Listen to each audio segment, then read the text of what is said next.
21 heures de Paris, quand le président de la République dit « Je déclare que la France reconnaît aujourd'hui l'État de Palestine ». Gérard Araud, je vous voyais observer cela, saluer la construction oratoire du président de la République avec cette formule dominante « Le temps est venu ». Oui, je crois que, d'abord, je vous rappelais, il a aussi décrit l'initiative diplomatique dont la reconnaissance n'est qu'une petite partie, finalement, et peut-être même pas l'essentiel. Tout ce qui a été fait avec les Saoudiens, les pays arabes et les Nations Unies. Mais il a bien placé dans tout son discours cette action sous le signe de l'urgence. Voilà, le temps est venu, c'est l'urgence, non seulement parce que nous avons un conflit maintenant de près de 80 ans, ou même d'un siècle et demi, si on prend en compte la lutte contre le sionisme des Palestiniens, mais aussi à cause de ce qui se passe à Gaza. Au moment où l'armée israélienne lance une nouvelle offensive à Gaza, au moment où le chef d'état-major de l'armée israélienne, l'ancien, dit qu'il y a eu 200 000 morts et blessés, je crois que le principe de l'urgence est en effet évident. Et expliquons bien l'image que nous voyons en direct. Là, c'est le ministre des Affaires étrangères du Royaume d'Arabie Saoudite, et c'est une pièce très importante du puzzle, parce que le pari de la France, pari du président de la République, c'est que les Saoudiens vont pousser dans ce sens, et aussi avec leurs alliés américains, pour que les choses évoluent. Oui, parce que les alliés américains d'Israël, Israël même, aimerait bien étendre ce qu'on appelle les accords d'Abraham qui insère en quelque sorte Israël dans son environnement arabo-musulman mieux qu'avant, puisque jusque-là, Israël n'était ami ou avait des relations qu'avec l'Égypte et la Jordanie. Ça, c'est le pari de la France, on comprend bien. Le pari de la France, c'est de dire, les Saoudiens, peut-être même le président Trump, vont dire « Ah, mais il y a une voie ». L'autre possibilité, c'est que le président Trump se fâche et envoie la porte dans la figure de la France. Mais la question que je me pose, Darius, c'est est-ce que c'est pas un peu du vœu pieux, on dit ça en anglais, wishful thinking. Parce que moi, je suis d'accord avec tout ce qu'a dit Emmanuel Macron, avec beaucoup d'éloquence. Mais je ne suis pas d'accord avec je crois qu'il se trompe de calendrier. Pour moi, la reconnaissance, ça doit être l'étape finale. Et avant, il y a plusieurs étapes. Alors effectivement, il y a relâcher les otages. Il y a 7 étapes. Deuxième étape, évidemment, faire partir le Hamas de Gaza, peut-être vers l'Algérie, puisque l'Algérie les accepte. Troisième étape, changer le leadership palestinien, parce que ça ne peut pas être le Hamas criminel, ni l'autorité palestinienne corrompue et sénile. Il le dit, parenthèse, il le dit, le but c'est d'avoir une administration palestinienne démocratique. Il parle évidemment... Voilà. Et là, à ce moment-là, quatrième étape, c'est la négociation sur les contours géographiques et politiques de cet État palestinien entre Israël et les représentants élus nouveaux des Palestiniens. Cinquième étape, c'est évidemment la reconnaissance d'Israël par tous les États de la Ligue arabe, je crois qu'il y en a 21. Mais pardon, sixième étape, la reconnaissance, j'ai fini, sixième étape, la reconnaissance de l'État palestinien par Israël, et seulement là, septième étape, reconnaissance... Pardon, vous bousculez un peu. Est-ce que vous sentez, oui ou non, le souffle de l'histoire ? C'est-à-dire, effectivement, la France dit, depuis 1948, la promesse n'a jamais été tenue aux Palestiniens. On entend le président de la République qui dit, moi ça m'a rappelé, il devait avoir 18 ans, il était tout jeune quand Yitzhak Rabin a été assassiné, il dit, Enfin, la France tient sa promesse, la promesse historique, la signature de ce qui avait été signé en 1947. Et je rappelle la formule, des États indépendants arabes et juifs. C'était la promesse de 1947. Et Emmanuel Macron dit toujours... Le vote de 1947. Le vote de 1947. Enfin, nous tenons cette promesse. Non, mais moi, je suis toujours surpris parce que, en effet, beaucoup disent il faut d'abord se débarrasser du Hamas. Mais moi, vous savez, quoique diplomate, je suis pragmatique et la question est qui peut le faire ? Parce que si on pose comme exigence, il faut d'abord se débarrasser du Hamas, étant donné qu'Israël est incapable de se débarrasser du Hamas, ça fait quand même presque 2 ans qu'il essaye de le faire, 200 000 morts et blessés, il n'a toujours pas éliminé le Hamas. Donc si on pose une condition en disant il faut d'abord éliminer le Hamas, mais si c'est une condition qui est impossible, autant dire franchement que vous vous opposez à la reconnaissance de l'État palestinien. Se débarrasser... Mais Gérard, vous êtes diplomate, vous reconnaissez des États qui n'existent pas, des États qui n'ont pas vraiment de frontières, des États qui n'ont pas vraiment de leadership, des États qui n'ont pas vraiment de monnaie, des États qui n'ont pas vraiment d'équipe politique pour les diriger. Laissez répondre, Gérard. Excusez-moi. Le sujet, c'est vos 7 étapes. Je vous écoute. La première étape, c'est se débarrasser du Hamas. Et donc, j'ai le droit de vous libérer les otages, la première. Laissez-le répondre. Deuxième étape, c'est... Non, mais justement, je vous demande comment faire. puisqu'Israël ne peut pas le faire. Et donc, comment faire ? Moi, personnellement, je ne vois pas, parce que je n'ai pas d'imagination, je ne vois pas de manière de le faire. Et donc, ce que fait la France, c'est justement de créer une dynamique afin, justement, de se débarrasser du Hamas. Et c'est pour ça qu'elle a mobilisé l'ensemble de la Ligue arabe, qui a bien dit qu'il faut exclure le Hamas de tout processus politique, ce qu'a dit aussi l'autorité palestinienne, et les Arabes ont dit en plus, ils sont prêts à prendre en charge la bande de Gaza et donc pour la gouvernance de la bande de Gaza. On ne peut pas comme ça demander l'impossible.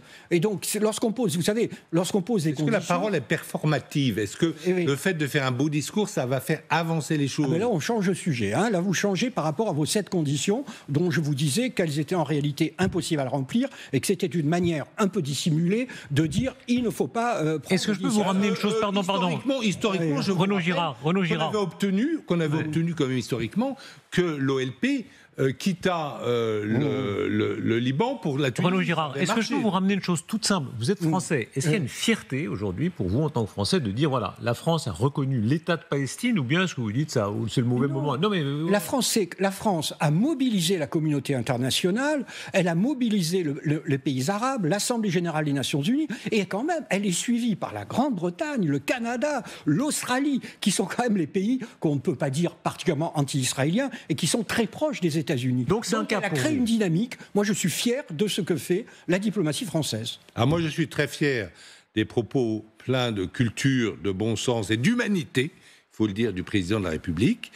C'est un discours qui me plaît beaucoup, sauf que je pense que c'est du wishful thinking et que ça ne va pas marcher. Et que, comme le disait le général de Gaulle, il faut prendre les réalités telles qu'elles sont. Et qu'il n'y a de politique que fondée sur les réalités. La réalité, c'est que, hélas, 1000 fois hélas, cet État palestinien que tout le monde appelle de ses voeux, moi comme Gérard Haro, n'existe pas. Alors, reconnaître des choses qui n'existent pas. Parlons, s'il vous plaît, des réalités. Je suis contre la diplomatie qui reconnaît des choses qui n'existent pas. Gérard, parlons des réalités. Quand, tout à l'heure, on posait la question aussi à Bernard Lévy sur ce plateau, est-ce qu'on va être maintenant aussi sévère, puisque c'est un État dont une partie est occupée illégalement, en Cisjordanie, les colons juifs occupent illégalement maintenant un territoire qui est considéré comme celui d'un État. Qu'est-ce qui va changer ? On entendait tout à l'heure le ministre Smotrich, qui avait des propos très choquants d'Europe de l'Ouest en disant on a réussi la démolition à Gaza, maintenant on va annexer Gaza. C'est ce que disent. Mais oui. Est-ce que la France sera aussi sévère avec Israël qu'elle l'est avec la Russie, par exemple ? Est-ce qu'elle le peut ? Non, mais d'abord, je veux dire, si on tient compte des réalités, qu'est-ce qui est en train de se passer ? Vous avez, je le répète, 200 000 morts et blessés et une armée israélienne qui va continuer à bombarder et détruire. De l'autre côté, vous avez des colons qui, avec la connivence de l'armée et de la police israélienne, sont en train de se livrer à des violences sans fin. Eh bien, c'est ça la réalité. Et donc, lorsque la France, évidemment que vous pouvez dire, moi je peux vous donner 99 chances pour laquelle l'initiative française n'aboutira pas dans l'immédiat, c'est évident. Face à un gouvernement d'extrême droite pris d'une sorte de folie annexionniste, évidemment qu'ils ne vont pas négocier. Mais le problème n'est pas du côté palestinien de ce point de vue-là, puisque les Palestiniens sont prêts à organiser des élections. C'est du côté israélien, où M. Netanyahou vient de déclarer il n'y aura jamais d'État palestinien à l'ouest du Jourdain. C'est ça la réalité. Et donc, la voix de la France, soit les Français se taisent, soit la France se tait et on laisse faire, soit on essaye de tracer une voie. Et évidemment, il n'y a pas besoin de réussir pour entreprendre, disait Guillaume de Le Taciturne. Oui, moi je pense que si vous voulez... Sur les effets concrets, oui ou non, maintenant, voilà, la France par exemple, typiquement... Il y a une deuxième diplomatie qui pouvait être envisagée. Non mais maintenant, s'il vous plaît, répondez un peu à la question. Les effets concrets. La France reconnaît l'État de Palestine. Est-ce que par exemple, elle pourra être aussi sévère avec l'occupation illégale en Cisjordanie que Israël opère qu'elle l'est avec la Russie ? Darius, je vous réponds. Légalement, ça ne change rien, puisque la France considère, il y a une résolution qu'elle a votée, qui s'appelle la 242, que l'occupation des territoires, c'est-à-dire la Cisjordanie et de Gaza, est illégale. Alors, quelles conséquences ? Un grand discours du général de Gaulle de novembre, enfin une conférence de presse de novembre 67, où il prédit avec beaucoup de justesse exactement ce qui va se passer, c'est-à-dire la résistance, l'oppression, etc., exactement ce qui va se passer. Je suis tout à fait d'accord avec le discours du général de Gaulle. D'accord. Alors maintenant, la France, que peut faire la France armée de cette nouvelle décision de reconnaissance de l'État de Palestine pour faire avancer les choses de ce point de vue-là?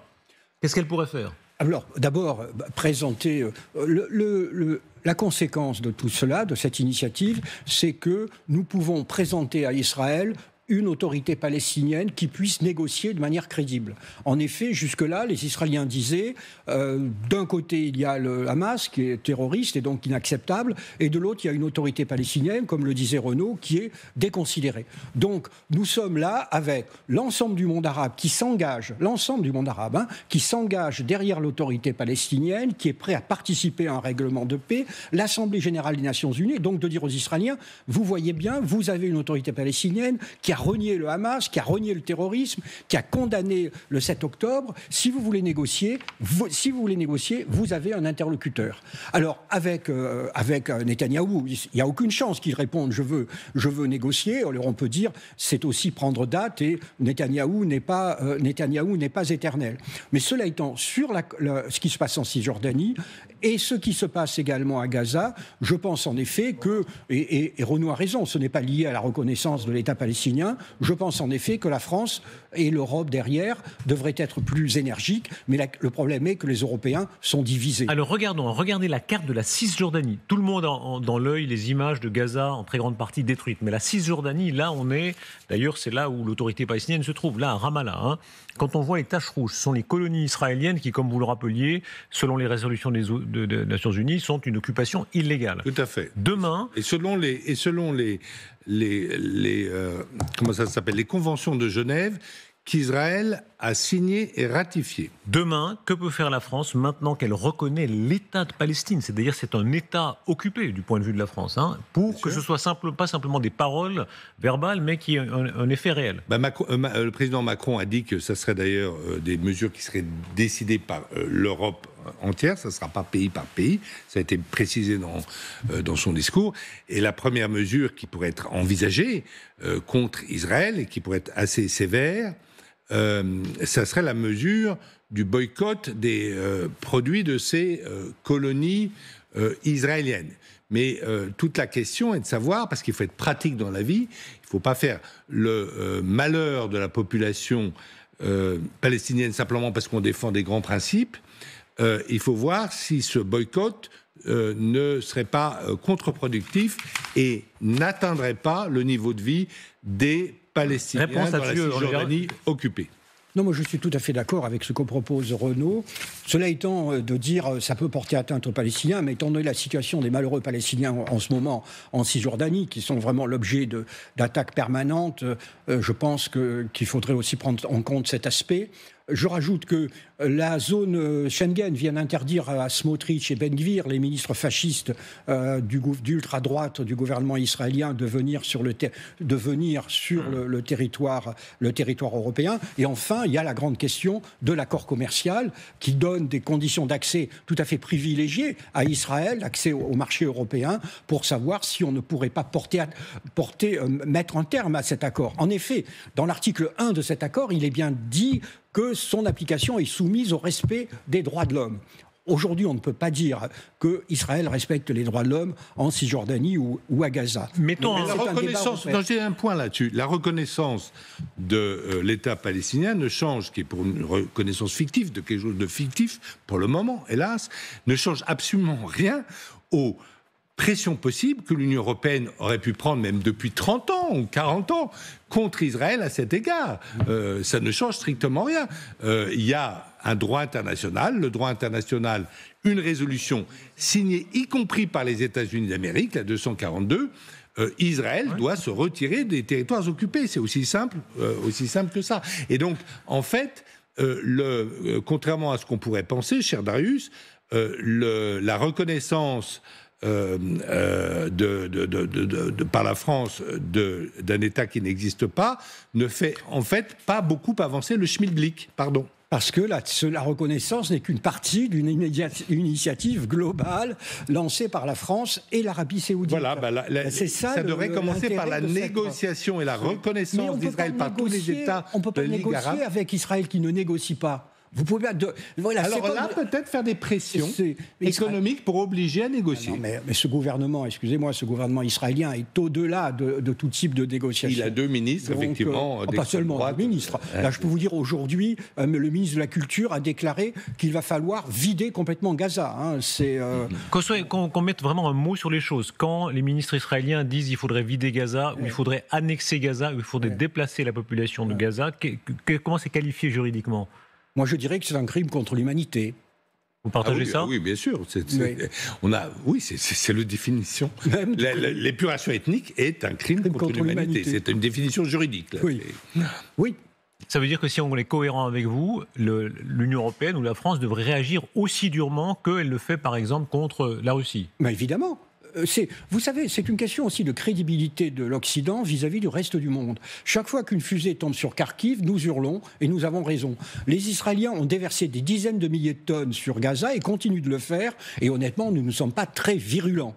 Et donc, je pense aussi que par rapport au reste du monde, si nous, les Européens, nous sommes volontiers sentencieux, nous voulons avoir la moindre crédibilité dans le domaine des droits de l'homme et du droit humanitaire, nous devrions en effet être beaucoup plus forts, beaucoup plus présents, beaucoup plus énergiques. Avec une petite différence quand même qu'il faut souligner, c'est que les Ukrainiens de Kharkiv n'avaient pas auparavant pénétré sur le territoire de la Russie et commis un pogrom de 1000 vieillards, femmes et enfants, rappelés très justement par le président de la République. C'est un peu différent quand même. Est-ce que ce 2 poids 2 mesures, il faut l'assumer ou pas ? Par exemple, quand le crime d'agression contre l'Ukraine, avec justice et justesse, est condamné, et en revanche, le crime d'agression que les Américains ont fait en Irak n'est pas condamné. George Bush n'est pas condamné. De la même façon concernant la situation au Proche-Orient, est-ce que là on est, comme le disent souvent les États du Sud global, comme on dit, dans une situation de 2 poids 2 mesures ? Le 2 poids 2 mesures est au cœur même je dirais, de la crise de l'Occident. Nous pratiquons avec beaucoup d'énergie et de bonne foi, qui est une mauvaise foi d'ailleurs, nous pratiquons le 2 poids 2 mesures, c'est évident.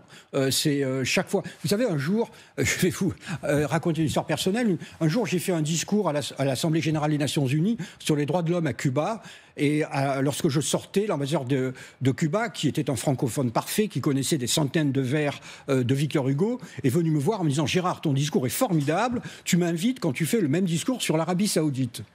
Évidemment, je n'allais pas faire un discours sur les droits de l'homme en Arabie Saoudite. Voilà, c'est l'Occident. Le droit de mesure, c'est-à-dire qu'en fait, le droit international, les contraintes internationales, les sanctions s'adressent aux petits pays. Ils peuvent s'appeler l'Irak de Saddam Hussein, peuvent s'appeler la Serbie de Milosevic, mais évidemment pas aux grands pays. Et quand les grands pays comme, par exemple, les États-Unis d'Amérique ou la Russie violent de manière flagrante la charte des Nations Unies, ce n'est pas grave. Et de toute façon, ces 2 pays peuvent commettre autant de crimes de guerre qu'ils veulent, puisqu'ils ne reconnaissent pas la Cour pénale internationale chargée de juger ces crimes de guerre. Que vous soyez grand ou puissant, le jugement de la Cour vous rendra blanc ou noir. Oui, c'est absolument la fable de La Fontaine. C'est exactement ça. Et c'est quelque chose qui est reproché, effectivement. On a vu qu'il y a, en fait, aujourd'hui, les Occidentaux ont beaucoup moins d'influence qu'il y a 20 ans sur le reste du monde, parce que les leçons qu'ils donnent sont devenues insupportables au reste du monde, c'est-à-dire les Occidentaux, on estime qu'ils n'ont pas à donner des leçons, parce que l'Amérique a, sans l'autorisation des Nations Unies, envahi l'Irak et a créé un chaos indescriptible en Irak. Pareil pour notre opération commune en Libye, qui a créé un chaos non seulement en Libye même, mais même dans tout le Sahel. Donc ça, c'est une belle opération occidentale. Et aussi, effectivement, Israël, à qui on adopte des critères totalement différents. Et pourquoi ? Parce qu'Israël est protégé par les États-Unis d'Amérique, qui ont mis d'innombrables fois leur veto au Conseil de sécurité en faveur d'Israël. Est-ce que vous croyez, vous, ce que dit le président de la République ce soir? Évidemment, l'espoir est très beau de dire 2 États côte à côte, les deux garantis dans leur sécurité. Il précise cependant l'État palestinien serait démilitarisé, donc c'est un État souverain, mais avec certains attributs de l'État qui ne sont pas tous en réalité remplis. Est-ce que vous y croyez, ou est-ce que pour l'instant c'est une sorte de principe comme ça qui permet aux Palestiniens d'avoir un espoir? Honnêtement, si je regarde... Vous savez, lorsque j'ai quitté Israël, où j'étais ambassadeur jusqu'en 2006, j'avais déjà, dans le rapport final que rédige tout ambassadeur, j'avais exprimé tout mon pessimisme. Si aujourd'hui, vous avez montré la carte de la Cisjordanie, pour créer un État palestinien en Cisjordanie, il faudrait expulser 100, 200 ou 300 000 colons. Je ne crois pas qu'un gouvernement israélien soit en mesure de le faire, veuille le faire. Je crois qu'hélas, et c'est une tragédie, nous aurons, comme disent certains, un seul État entre la mer Méditerranée et le Jourdain, mais ce sera l'État d'Israël, avec les Palestiniens de Cisjordanie soumis à ce qui est déjà un régime d'apartheid. Et c'est extrêmement triste, et pour l'État d'Israël, et pour les Palestiniens. Quelles sont les réactions à Ramallah, là où se trouve l'autorité palestinienne? Le président Abbas, dont on parlait tout à l'heure, le président de la République parlait dans son discours. Vous êtes, Gwendoline de Bono, en Cisjordanie. Quelles sont les réactions?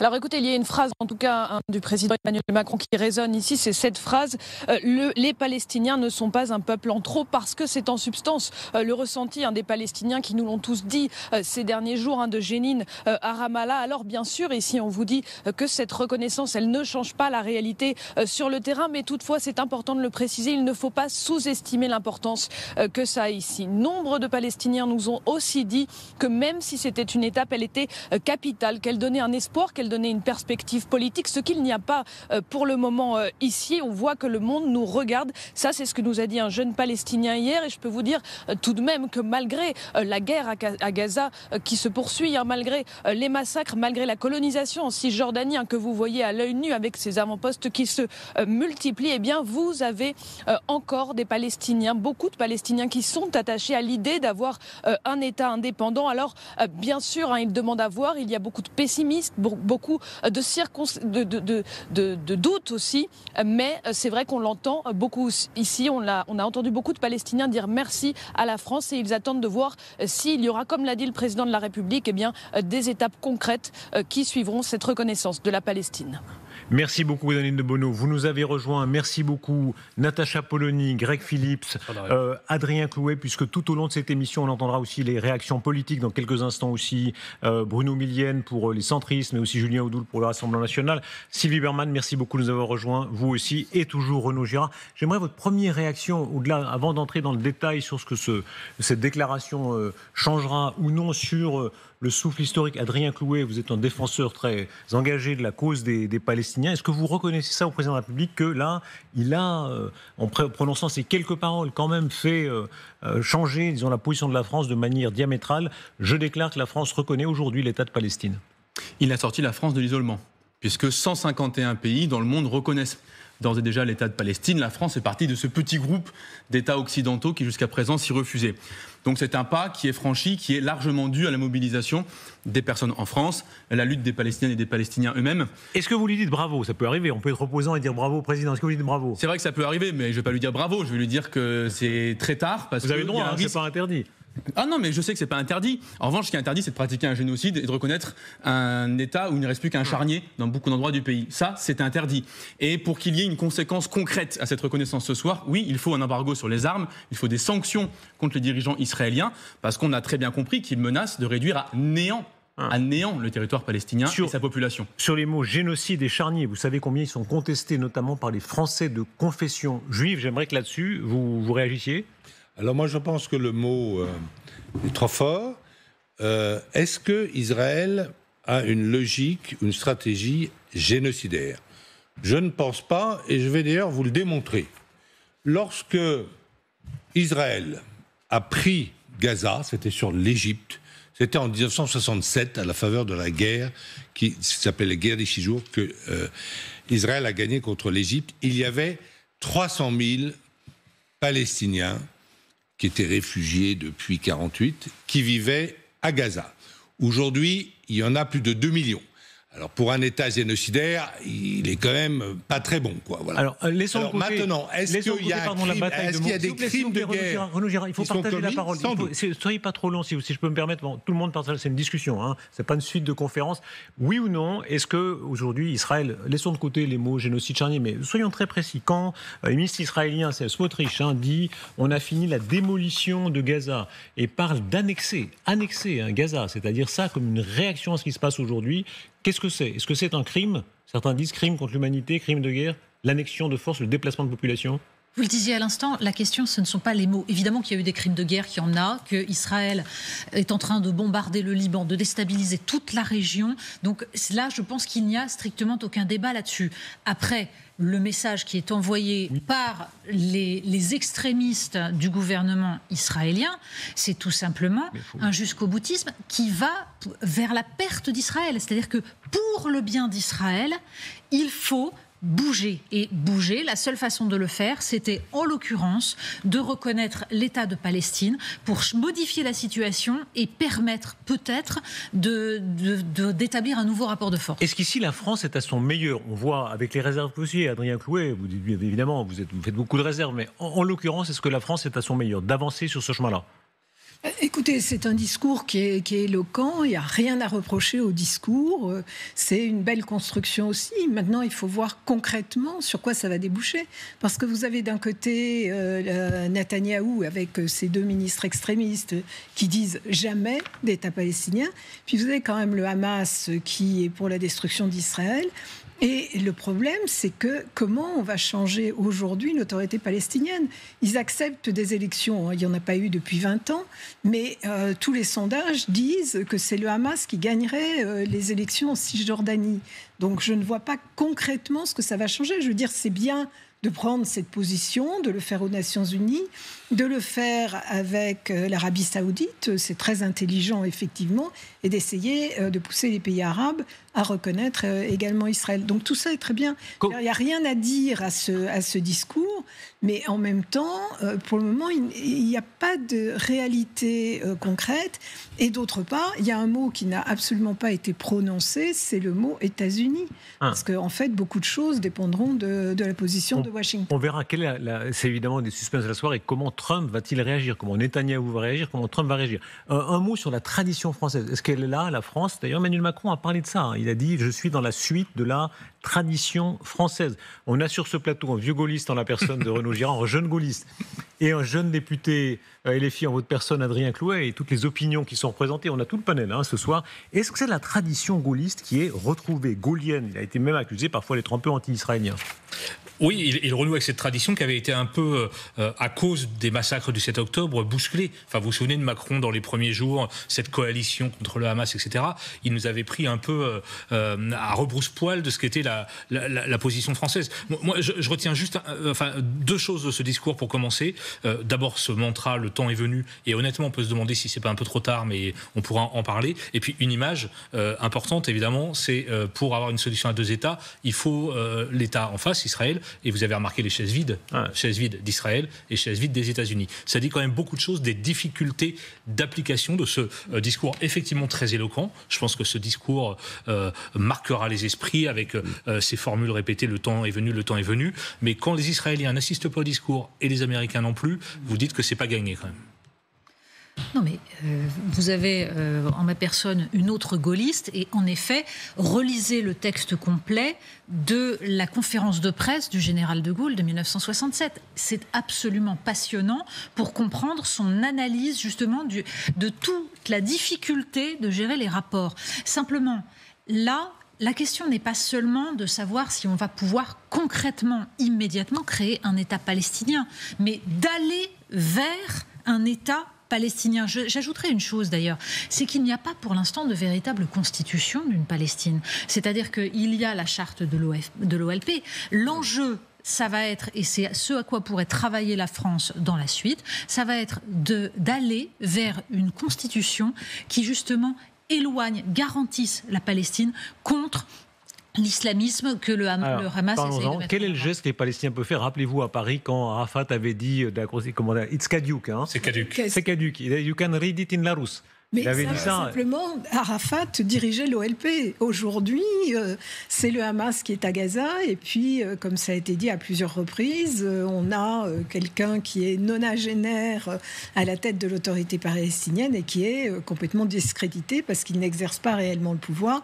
et qu'il est accusé en outre de corruption depuis des années. Le dialogue de sourds, j'aimerais vous entendre. Il y a une réaction par avance en Israël, c'est celle de l'aile la plus extrémiste du gouvernement Netanyahou, Smotrich notamment, qui a déjà tenu des propos sur l'annexion de Gaza. Et on va écouter ce qu'il dit en Israël, qui évidemment, vu d'Europe de l'Ouest, est d'une extrême violence, où il dit que la démolition a été réussie à Gaza et maintenant l'opération immobilière va commencer. Parlons de l'après-guerre en termes immobiliers. Vous êtes souvent exprimé sur la reprise de la colonisation juive dans la bande de Gaza. Une question simple. Selon vous, où devrait être établie la première colonie dans la bande de Gaza ?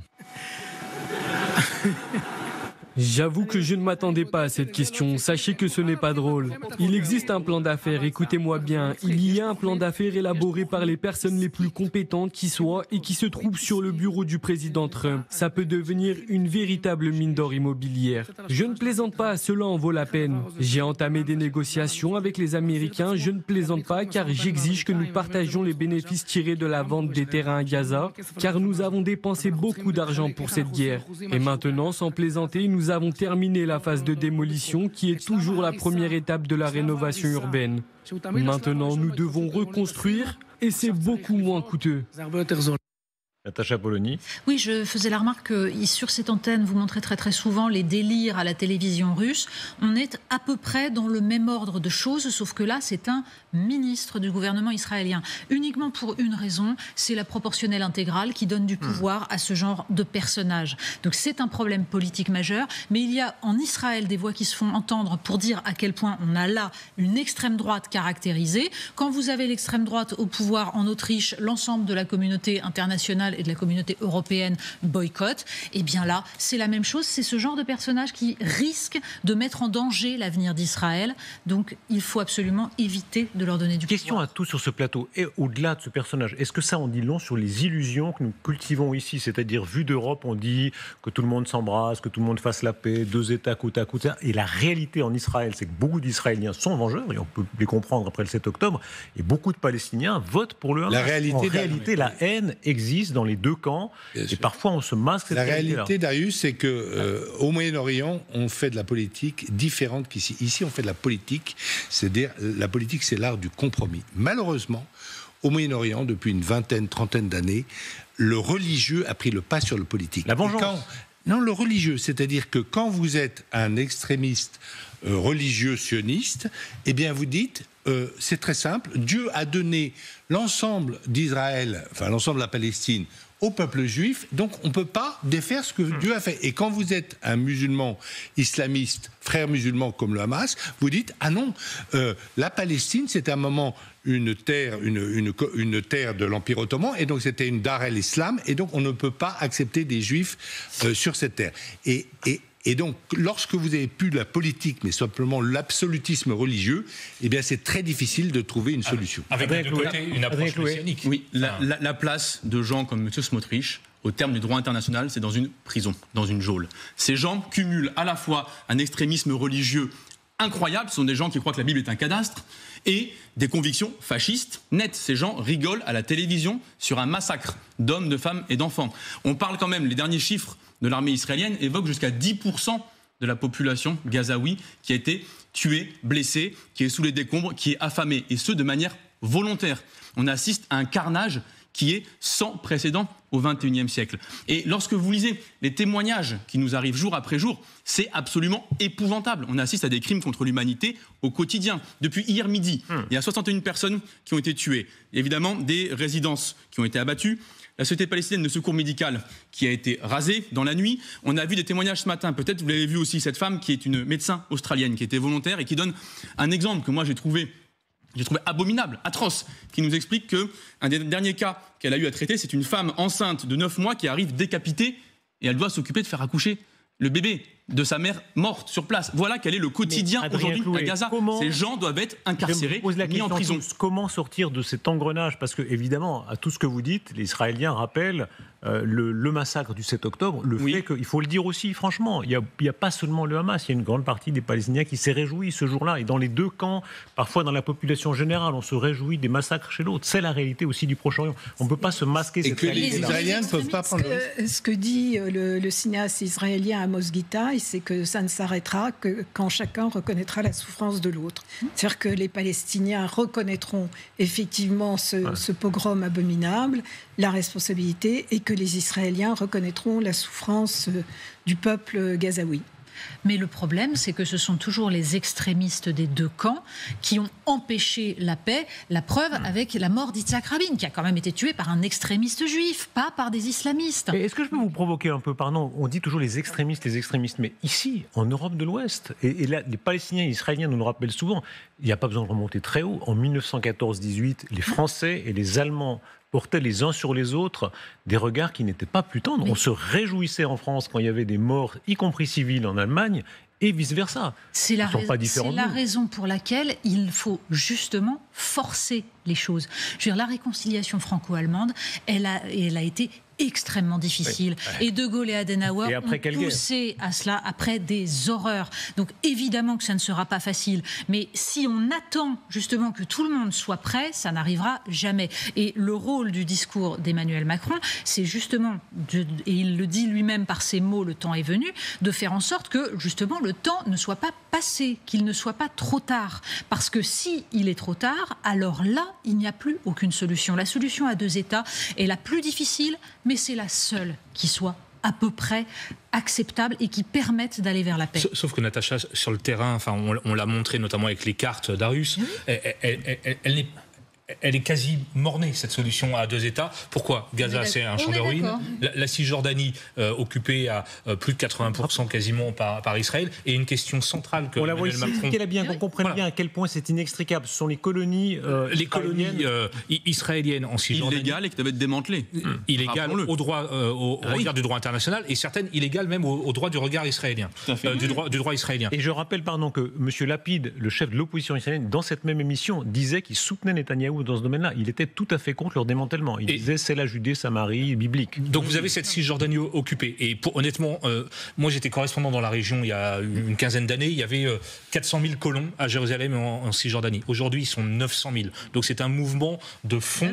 Je vois mal comment est-ce qu'on va pouvoir le freiner. Et juste un dernier point que Emmanuel Macron ne cite pas. Quand il dit on va peut-être ouvrir une ambassade un jour, il ne dit pas dans quelle ville. Si c'est à Jérusalem, c'est insoluble. Diversité des points de vue, oui, parce qu'il y a aussi d'ailleurs la Jérusalem chrétienne, juive, musulmane. Et Netanyahou ne lâchera jamais son. Et dans quelques instants.